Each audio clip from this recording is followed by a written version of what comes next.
nuk është në natyrën time, as me fy, as me ofendu askënd. Unë popullin tim të shovuajtur dhe leri dashës, kështu që është e dua, e kam shpreh me miliona herë në intervistat e mia dhe do ta dua deri në vdekje. Pa marrë parasysh besimet e tyre. Besimet krejt janë të randit dytë, kombi, gjaku, ADN-ja, traditat, kultura, zakonet, gjuha shqipe, historia jonë është ADN-ja jonë. Dhe prandaj është e vërtet që e kam bërë një lapsus në Zürich, se isha në Bern, fillimisht me promovimin e librit të vrasjes së fëmijëve që më organizuan veprimtari i njohur që është shkrimtari Nazmia Kurti me bashkëpunëtorët e tij dhe ka një promovim shumë dinjitoz.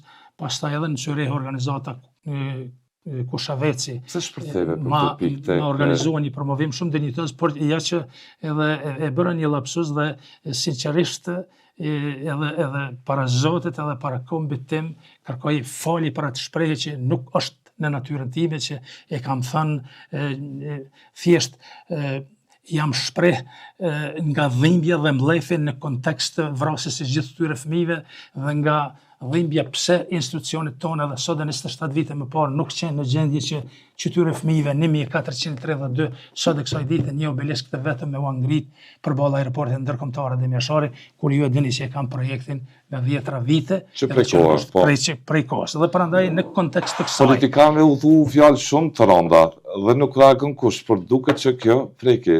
Si shpërdheva reagimet më dha sidomos të shumë portale dhe të shumë individ të cilët absolutisht pun kanë media, nuk kanë njeri parëndësishëm. Absolutisht po i keq përdorin i nderuar ridi edhe intervistat tona edhe fjalimet tona dhe po i nxjerrin nga kontekstet të ndryshme, po i këpusin, po i shkëpusin, po i cenzurojnë, po i sakatojnë dhe këtu pikërisht në fjalimin tim që e kam bajt atë në mbrëmje në Zürich, pash që më kanë cenzuruar në mënyrë brutale. Që më prekur nga fjalimet që kanë johën mbase një zoti plana tjetër.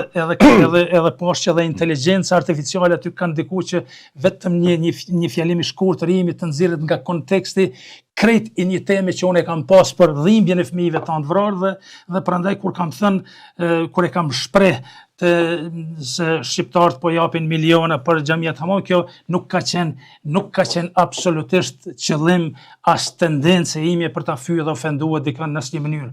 Dhe duhet të them edhe këtë. Thash kërkoj falje publike për atë shprehje që nuk ka qenë thjesht shprehje ime, por ka dalë nga euforia nga momenti edhe një lapsus i dhimbjes time për vrasjen e gjithë këtyre fëmijëve, sepse fundit kam dhënë aq dëshmi nderore ridi që unë e dua popullin tim të gjitha besimeve pas një dallim, saqë janë shumë xhamia shqiptare në Evropë dhe gjithandaj botës që unë i kam promovuar librat e mia dhe që ato fakte u kanë nxjerrë dhe fotot atje. Edhe ju fotot po i nxjerrin për çdo ditë. Që ky nuk plana që ka bërë promovimet edhe në për xhamia. Kërkonte mbështetje nga ne në xhamia më herët. Shumë vërtet. Dhe tani po na akuzon e po na fyllin jo në asnjë mënyrë. Po na etiketon. Nuk e etiketoj asnjërin prej tyre bile edhe sot e shfrytëzoj rastin ti falenderoj përzemërsisht ata imam xhamiave shqiptare që kanë prit në mënyrë më dinjitoze, në mënyrën më të mirë të mundshme ta mund qyshe pret vllajin, më kanë prit edhe në kishat katolike shqiptare në Amerikë dhe shtyqur Zotit që janë këto fakte dhe dëshmi që s'mundet me i mohu askush në botë, sepse siç thot populli, nëse hongër pitja, tepsia ka mbeti nderuar ridi.